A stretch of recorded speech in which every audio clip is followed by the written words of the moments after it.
नमस्कार, जय श्री राम, हर हर महादेव। मैं हूं नन्हे पहलवान। आप देख रहे हैं स्लो जिंदगी बाबा की खरी खोटी। मेरे साथ मौजूद हैं आचार्य आनंद कुमार बिहार से। आनंद भाई, आपका बहुत स्वागत है। धन्यवाद। दर्शकों को नमस्कार। जी आनंद भाई, बिहार में बहार है, तेजस्वी कुमार है। आज बिहार का तेजस्वी प्रण आया है। पिछले 2-3 घंटे से बिहार का बिहार में ये तेजस्वी प्रण ही चल रहा है। जी बिहार का तेजस्वी प्रण, संपूर्ण बिहार का संपूर्ण परिवर्तन, तेजस्वी प्रतिज्ञा, तेजस्वी प्रण। वाह वाह। तेजस्वी यादव वैसे अगर उसको पढ़ना पड़ेगा तो पूरा पढ़ लेता, इतना पढ़ा लिखा है वैसे। नहीं, इस मामले में हम हमेशा लोगों को चैलेंज किया करते हैं कि तेजस्वी यादव का साइन किया हुआ जो कोई कागज है, वो कागज उनको दोबारा दे दीजिए और वो सिग्नेचर जो उनका था, वो दोबारा करके दिखा दें मैच करके, तो हम मान जाए।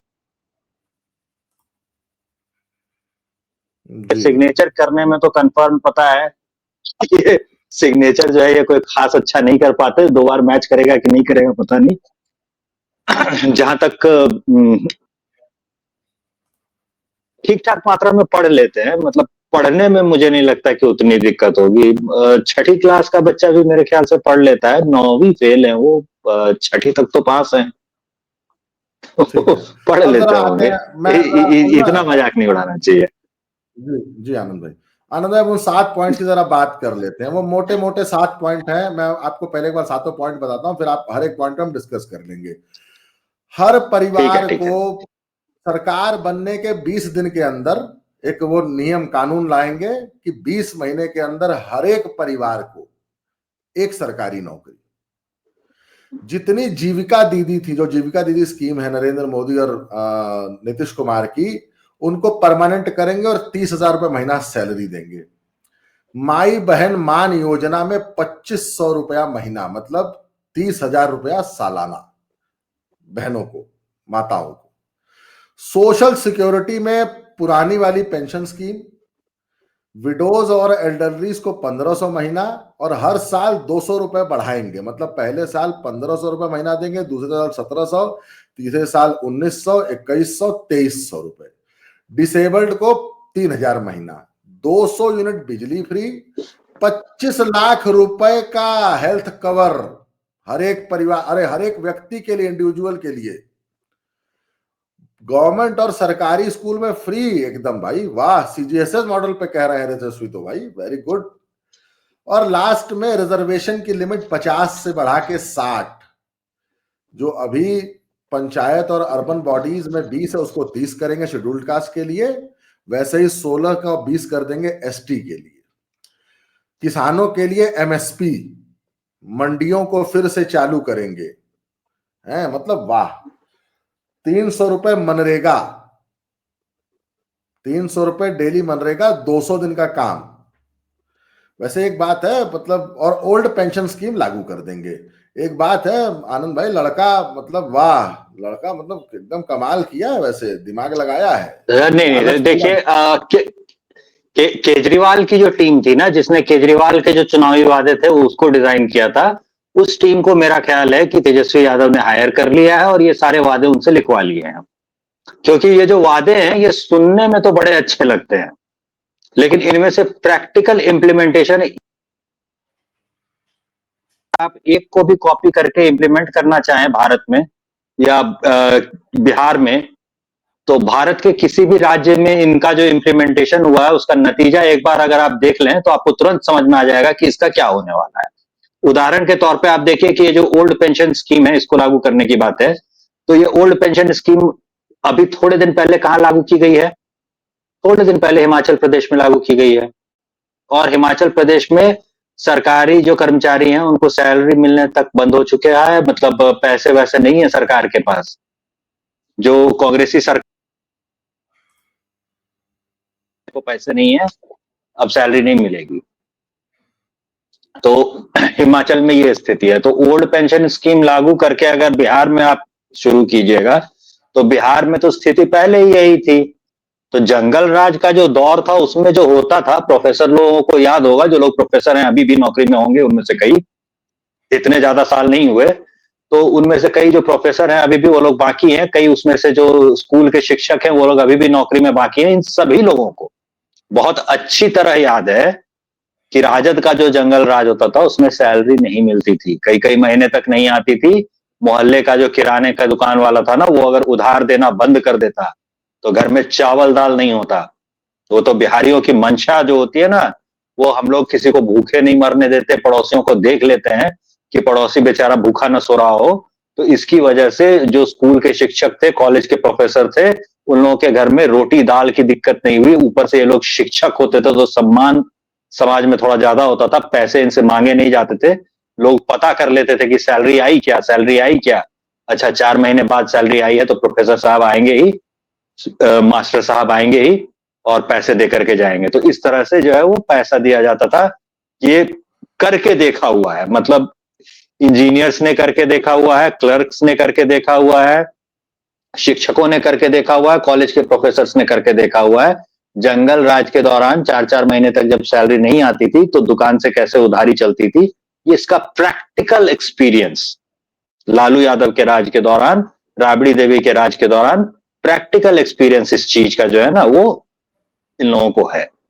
जहां तक नौकरियों की बात है, ये जो 20 करोड़ नौकरियों की बात कर रहे हैं दूसरे वादे में, एक और वादा है ये जो 20 करोड़ नौकरियों का, 2 करोड़ 4 करोड़ नौकरियों का, 20 करोड़ नहीं सॉरी 4 करोड़ के लगभग नौकरियां होंगी। 4 करोड़ के लगभग नौकरियां क्यों होंगी?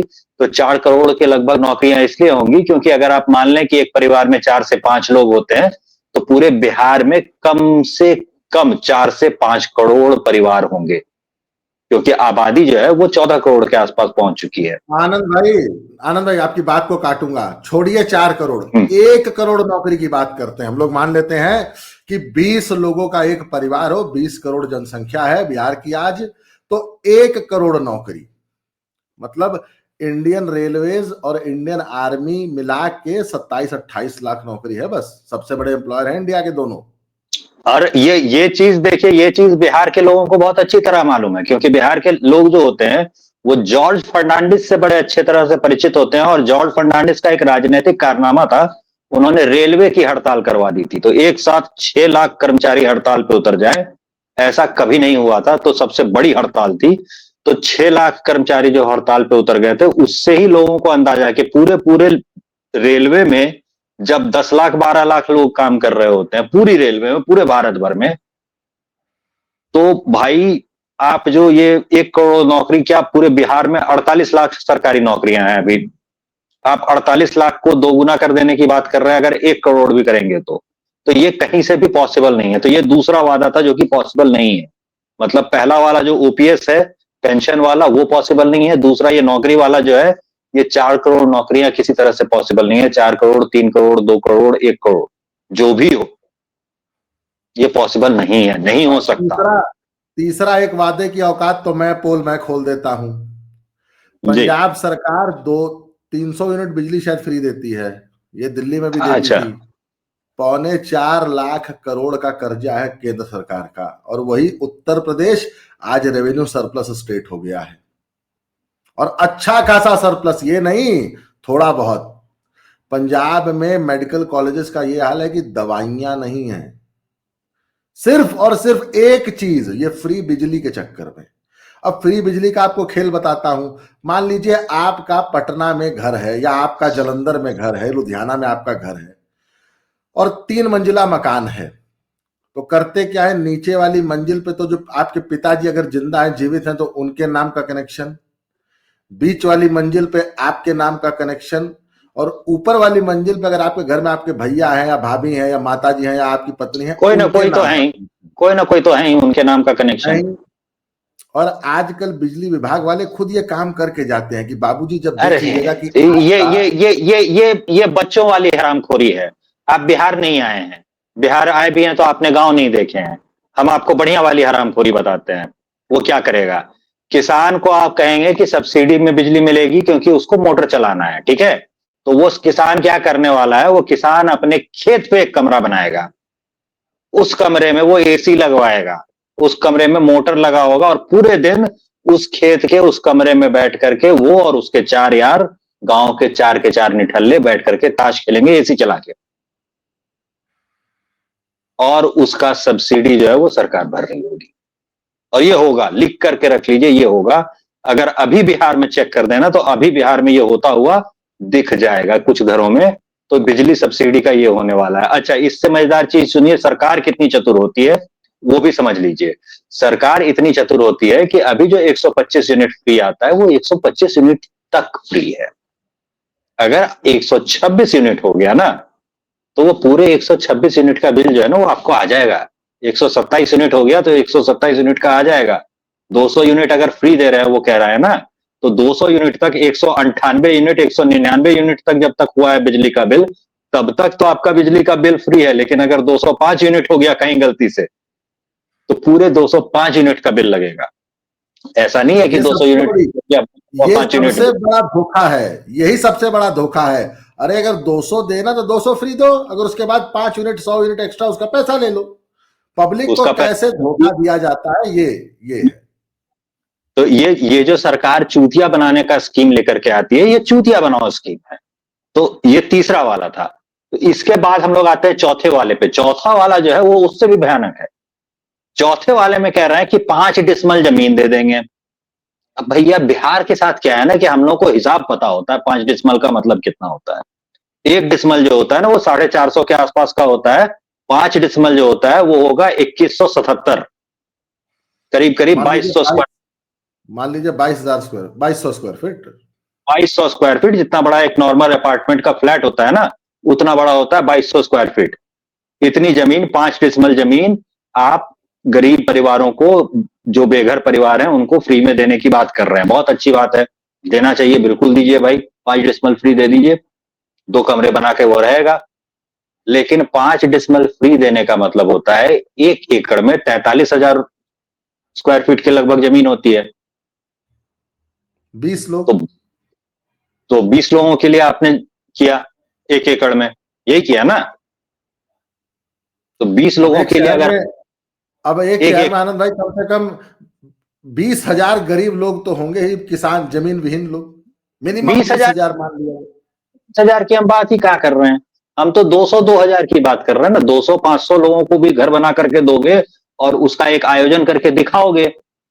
मतलब ऐसा ही होता है ना, एक आयोजन करते हैं, वहां स्टेज बना होता है, नेताजी पहुंचते हैं, फीता वीता काटते हैं, भाषण देते हैं कि देखिए हमने गरीबों को घर दिया। तो इसके लिए 500 गरीबों को तो घर दोगे ना। 500 गरीबों को घर देने के लिए कितनी जमीन चाहिए? इतनी जमीन कौन से शहर में, बता दीजिए। कौन से शहर में 100 एकड़ जमीन है जहां पर आप 100 एकड़ में गरीबों को बसा देंगे? कौन से शहर में बिहार के 100 एकड़ जमीन फालतू पड़ी हुई है? अगर पड़ी हुई है तो उस पर स्पेशल इकोनॉमिक जोन और ये सब कुछ क्यों नहीं बनवाया भाई इतने साल से? तुम्हारी सरकार जब थी, तुम्हारे बाप की सरकार थी, तुम्हारी अम्मा की सरकार थी, तो उस समय तुमने ये क्यों नहीं किया? नौकरी के बदले तुम क्या करते हो ये बिहार ने अच्छे से देखा हुआ है। और जो गलती से अगर किसी ने नहीं देखा होगा तो अभी हाल में क्या हुआ है कि एक मंत्री जी के मकान का वीडियो ना पूरा वायरल है। अब वो वीडियो देख करके मेरी समझ में ही नहीं आया कि ये कोई कॉलेज, कोई यूनिवर्सिटी दिखा रहे हैं या कोई राजा साहब का महल है जो अब कन्वर्ट होकर के होटल वगैरह बना देते हैं। इस तरह का व्यवस्था मतलब ये सेटिंग जो है ये राजस्थान में कई मकानों में आपने देखी होगी कि पुराने जमाने में राजा साहब का महल था और वो पूरा, अब इधर से देख रहे हैं तो आंगन ही इतना बड़ा है ना कि उतना बड़ा आंगन जितना बड़ा है उतना तो फुटबॉल का ग्राउंड होता है। तो फुटबॉल ग्राउंड जितना बड़ा आंगन है और उसमें पूरा चेस बोर्ड जैसा वो पूरा नीचे बना हुआ है, वो मार्बल वगैरह लगा करके। पीछे जो मकान है वो उतना ही भव्य, बिल्कुल कोई कंफ्यूज हो जाए अगर कोई कह दे कि ये फलानी यूनिवर्सिटी है या फलाना मंदिर है। तो उस मकान को पूरा, उस राजमहल को दिखा करके बताया जा रहा है कि इस पर छापा पड़ा है। जो cash for land for job जो था ना, जिसमें मतलब जमीनें लिखवा ली गई थी नौकरी के बदले में, उस घोटाले में जिन लोगों की जांच हो रही है उनका मकान ऐसा है, ये दिखाया जा रहा है वीडियो में। अब नजर आ रहा है, न्यूज चैनल्स कई दिखा चुके हैं, तो पूरा बिहार देख चुका है। तो जो नौकरी वो देंगे तेजस्वी, तो जो नौकरी तेजस्वी देंगे उस नौकरी के बदले में क्या लेंगे ये उन्होंने नहीं बताया है। तो वो बता देते बस, तो वहां भी मामला क्लियर हो जाता। और कौन कौन से वादे थे भाई, और वादे वो भी एक बार जोड़ लीजिए। ये 3-4 जोड़ने में तो हम पीछे वादे भूल ही। जीविका जीविका दीदियों को परमानेंट करेंगे, 30,000 रुपया महीना देंगे। ये बहुत अच्छी बात है। अब यहां समस्या क्या है कि भैया परमानेंट नौकरी के लिए जैसे ही आप जाएंगे तो वो जो सरकारी क्राइटेरिया होता है ना उसको फुलफिल करना पड़ेगा। एज लिमिट इतनी होनी चाहिए, आयु सीमा में छूट तो सिर्फ जो है वो SC ST OBC वगैरह को मिलेगी। EWS श्रेणी में अगर आप हैं तब तो आपको नहीं मिलेगी। और मान लीजिए 5 साल से जीविका दीदी के तौर पे काम कर रहे हैं और आपके एरिया में पता चला कि भैया यहाँ तो रिजर्व कोटा वाला आदमी जो है उसको नौकरी देनी है, तो आपकी नौकरी हो गई गायब। वहां पे किसी रिजर्व कोटे को जब बहाल किया जाएगा तब किया जाएगा, क्योंकि रिजर्व कोटा जो है कोटा भी तो बढ़ाने की बात कर रहे हैं ना, आरक्षण भी तो बढ़ाने की बात कर रहे हैं कि आरक्षण बढ़ाया जाएगा। तो आरक्षण बढ़ा करके उसके बाद जब आप जीविका दीदी को नौकरी देने जाएंगे तो आपसे पूछा जाएगा ना कि ये जो 100 जीविका दीदियों को नौकरी दे रहे हो मान लो, तो ये 100 जीविका दीदियों को जो नौकरी दी तुमने इसमें 60 OBC कहां है, इसमें 20 SC ST कहां है, ये तो पूछा जाएगा। इस पे मुकदमा होगा और उस मुकदमे में क्या होगा, तो जो नौकरी आज बेचारी कर रही है उसकी नौकरी भी नहीं बचेगी, क्योंकि गांव में जैसे तैसे वही थी महिला जो कि 10वीं पास थी, तो उसको पकड़ करके जो है जीविका दीदी के समूह का जो है वो हेड बना दिया गया कि भैया तुम थोड़ी पढ़ी लिखी हो, तो जो पैसे तुम्हारे पास आए, जो पैसे तुमने बैंक में जमा किए वो कम से कम पढ़ सकोगे कि 100 रुपया जमा कर रहे हैं कि 110 रुपया, तो उसको बनाया हुआ है हेड। गांव में ऐसा ही है। अभी अगर आप देखिए हम लोग हम बता देते हैं कि किस काम के सिलसिले में ये मिले थे इन जीविका दीदियों से, तो ये देखिए कुछ समय पहले एक सर्वेक्षण कर रहे थे। सर्वेक्षण में सिस्टम यह था कि जीविका दीदियों ने क्या किया है बिहार में कि छोटे छोटे समूह बनाए, उसमें 100 रुपए हर महीने वो जमा करने लगी। तो अब 100 रुपए जमा करने लगी तो 1000 रुपए हुआ, करीब 1200 रुपए हुआ साल का उनका एक महिला का। तो ऐसी 10 महिलाएं एक समूह में हैं कम से कम। तो 10 महिला, अब होता क्या है सिस्टम जो कानून जो है वो कहता है कि 15 महिलाएं से अधिक हो गई अगर, तो 15 महिलाओं से अधिक हो जाने पे वो अब समूह नहीं रह जाएगा, वो समिति बन जाती है। तो समूह और समिति का ये तकनीकी कानूनी अंतर होने की वजह से 10 महिलाओं का समूह होता है। अब इस 10 महिलाओं ने अगर साल भर पैसे जमा किए, हर एक ने 1-1 हजार रुपया जमा किया, तो 10,000 रुपए इनके पास हो गए। 2 साल होते होते इनके पास 20-25 हजार रुपए का अमाउंट जमा हो गया। अब 20-25 हजार रुपए जो है ये ग्रामीण क्षेत्रों के लिए ठीक ठाक बड़ा अमाउंट है। वहां किसी महिला को अपना एक अंडे का ठेला डालना है, छोटी सी दुकान है। अब वो जो 5,000 रुपए का कर्ज लेती और उसके बाद वो अंडे का ठेला लगाती, तो उस 5,000 रुपए पर उसको 20 पैसे की दर से सूद देना पड़ता। इंटरेस्ट रेट बहुत ज्यादा है, 20% से ऊपर चला जाए तो कोई आश्चर्य की बात नहीं। ऊपर से ये चक्रवृद्धि ब्याज होता है, कंपाउंड इंटरेस्ट होता है, सिंपल इंटरेस्ट नहीं होता है।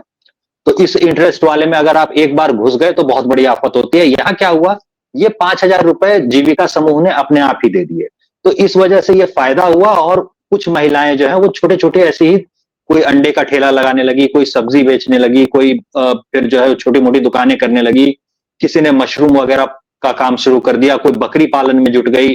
इस तरह से छोटे छोटे व्यवसाय जो है जो कर सकती थी वो महिलाएं बिना बहुत ज्यादा शिक्षित, बहुत ज्यादा तकनीकी ज्ञान के, ये सब वो करने लगी। और ये वो महिलाएं, इसमें से अधिकतर महिलाएं जो हैं वो 10वीं पास भी नहीं है।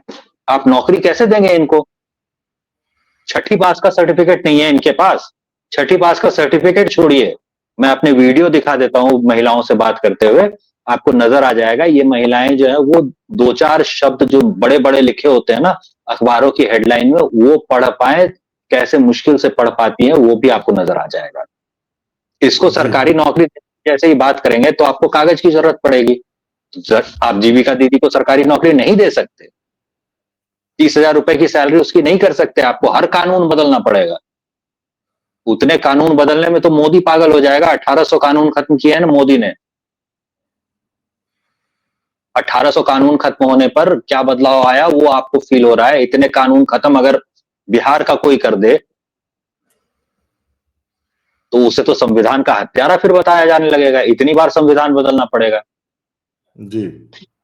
और अभी भी देखिए कि यहाँ पे जो रिजर्वेशन वगैरह बढ़ाने की एक प्रॉमिस रिजर्वेशन वगैरह बढ़ाने का भी है कि 9वीं अनुसूची में शामिल कर देंगे जी, बिल्कुल ये जो संविधान थोड़ा सा बदलना पड़ेगा, धारा 299 है शायद या 315 ऐसी कुछ है अनुच्छेद में, उस अनुच्छेद को बदलना पड़ेगा। तो उसका भी वीडियो है जिसमें तेजस्वी खुद ही कह रहे हैं कि जरूरत पड़ी तो संविधान बदल देंगे।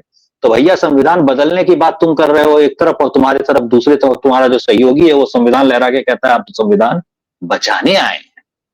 तो यहाँ ये समस्या भी है। तो जो वादे वो कर रहे हैं वो उनका ही कहा हुआ का ठीक उल्टा है।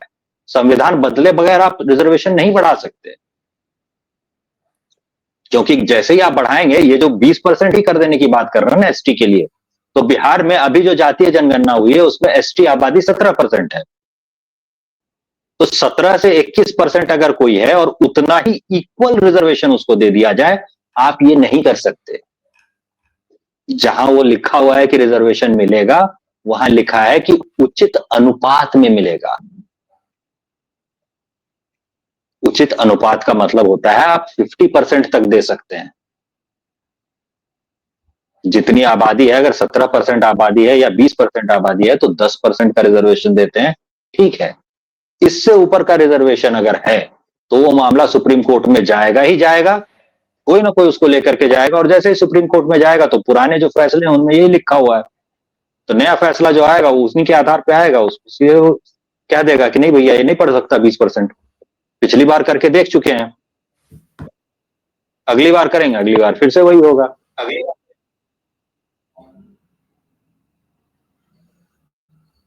तो ये एक वादा जो अब जरा ना बिहार के भैया बजट, जीविका दीदी की नौकरी और इसका जो मामला था इसमें भी कुछ एक होने वादा वाला नहीं है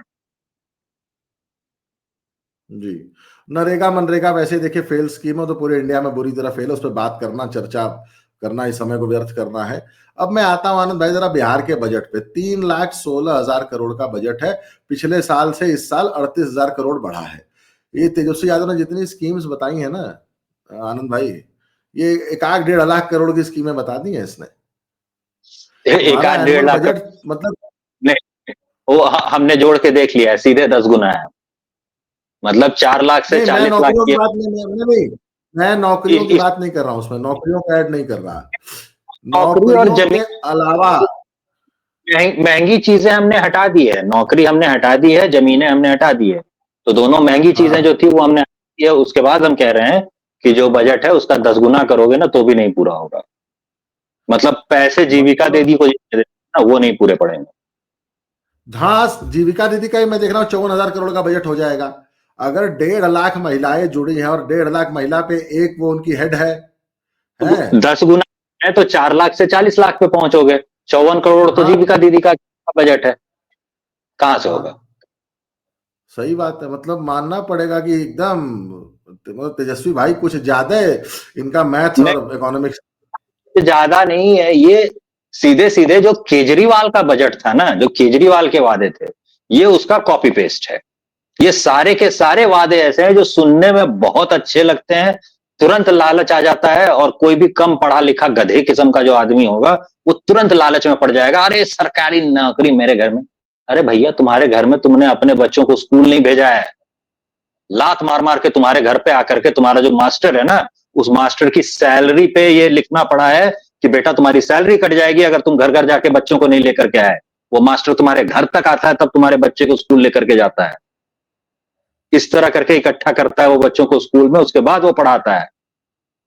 10वीं तक पास एक आदमी नहीं है तुम्हारे घर में, तुम्हारे घर में किसी आदमी को सरकारी नौकरी कोई देगा तो देगा कैसे, किस हिसाब से दे देगा? एक सर्टिफिकेट तो मांगेगा। तो ये गरीब गधों को भी समझने की जरूरत है कि भैया तुम्हें जो वादा किया जा रहा है इसमें से कोई वादा पूरा नहीं होने वाला। और जब तक बीएलओ और ऐसे लोग जा जा करके घर घर नहीं समझाएंगे तब तक ये चीज लोगों को समझ में भी नहीं आने वाली। उस मुसहर टोली में जाके एक आदमी को खड़ा होना होगा और कहना पड़ेगा कि ठीक है चलो तुम्हारे घर में मान लो कि तेजस्वी आ गया सरकारी नौकरी देने के लिए, किसे भेजोगे? तुम्हारे घर में कोई है जो पढ़ा लिखा हो इतना, ये जाकर सही के बात। सरकारी नौकरी दे? और मान लो बिना पढ़े लिखे अगर वो सरकारी नौकरी देना चाहता है तो वो चपरासी की सरकारी नौकरी देना चाहता है। कौन है तुम्हारे घर में जो चपरासी की नौकरी करना चाहता है? तुम्हारा बेटा जो फुल बाल कटवा करके और उसमें रंग लगवा करके और स्प्लेंडर और दूसरी बाइक्स लेकर के लहरिया कट मारने डेली शाम में निकलता है, उसको आप भेजेंगी चपरासी की नौकरी करने के लिए और वो चपरासी की नौकरी में ज्वाइन कर लेगा? ये बताने आया हूं।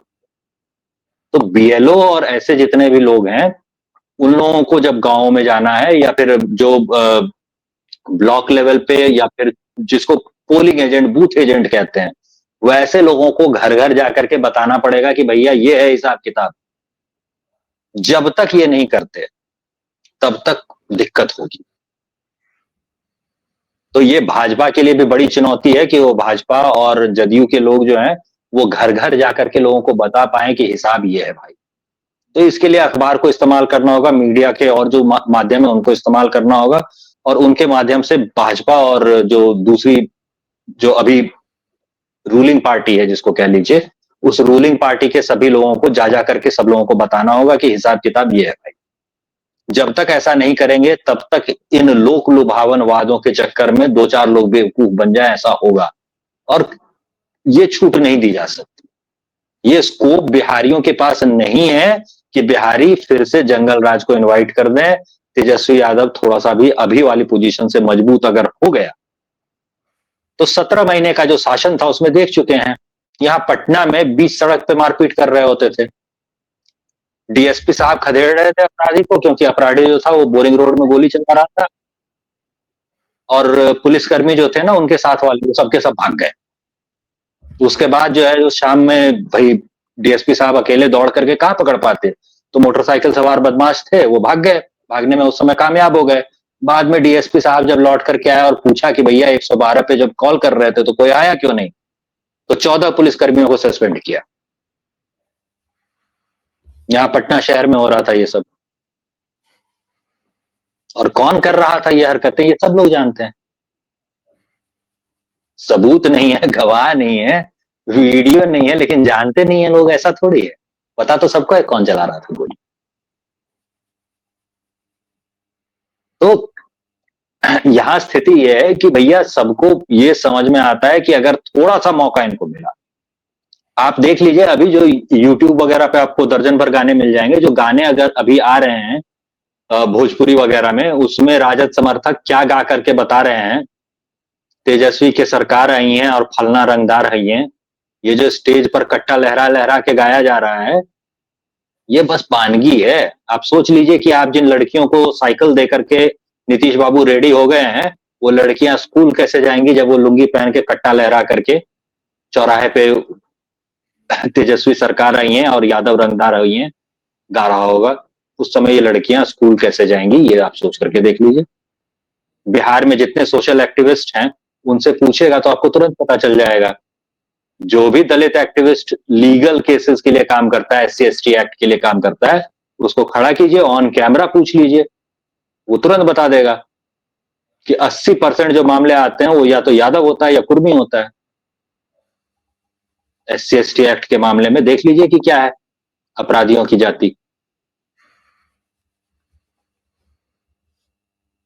अब क्या है कि आजकल दिलीप कैपिटल सी मंडल तो पूछेंगे नहीं, दिलीप कैपिटल में सी मंडल का उतना दम नहीं रहा, हम तो अभी भी पूछेंगे बताओ ना अपराधी की जाति क्या थी SC/ST एक्ट में। देख लेते हैं यादव कितने मामलों में नहीं था। जी, तो आनंद भाई इस मैनिफेस्टो की तो पूरी पोल आपने खोल दी।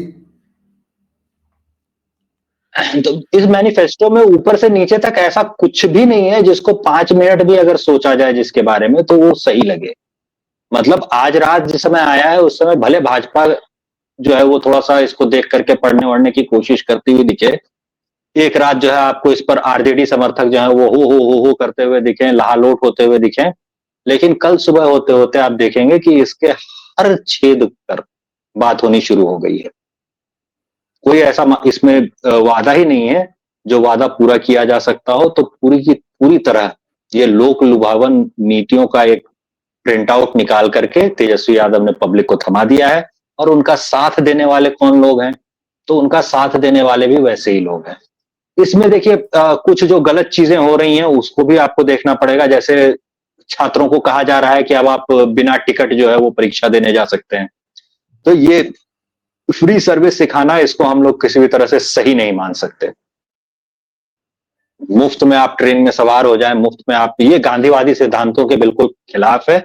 खादी जिसको कहा जाता है, तो खादी के जो सिद्धांत होते हैं उसमें सिर्फ ये नहीं होता खादी में कि वो ग्रामीण जगहों पर उपजा, गांवों में उपजा हुआ कपास हो और किसी ने हाथ से उसको करघे पर बुना हो तब जाकर के वो खादी होगा। इतने ही से खादी नहीं हो जाता। खादी का एक बहुत इंपॉर्टेंट नियम ये होता है कि उचित मूल्य देकर के खरीदा गया हो। तो अगर आपने किसी भी चीज का उचित मूल्य नहीं दिया और उस चीज का उपभोग आप कर रहे हैं, तो गांधी जी के हिसाब से आप चोरी कर रहे होते हैं। तो गांधीवाद के भी एक खिलाफ है।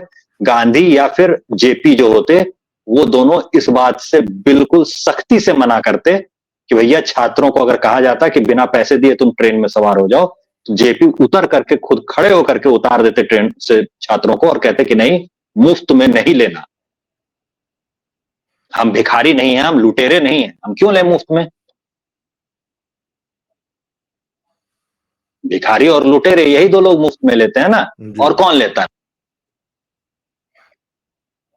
तो भिखारी और लुटेरे बनने के लिए हम लोग तैयार नहीं है। ये जो जेपी वगैरह के सिद्धांत थे, एक बार बिहार के लोगों को इसको याद करना चाहिए और भिखारी और लुटेरा बनने से इनकार तो करना पड़ेगा।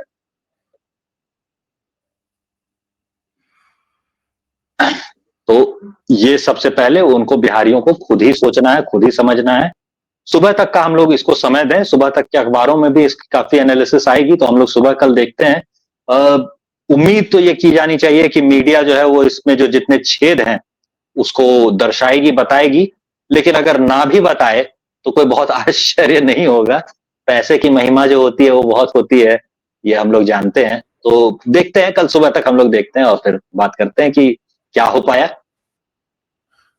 जी, एक लास्ट पॉइंट रह गया था एमएसपी वाला। तो जब हरियाणा और पंजाब, जहां इतना बड़ा आंदोलन हुआ, वहां एमएसपी नहीं हो रहा है, तो बिहार में कहां से होगा।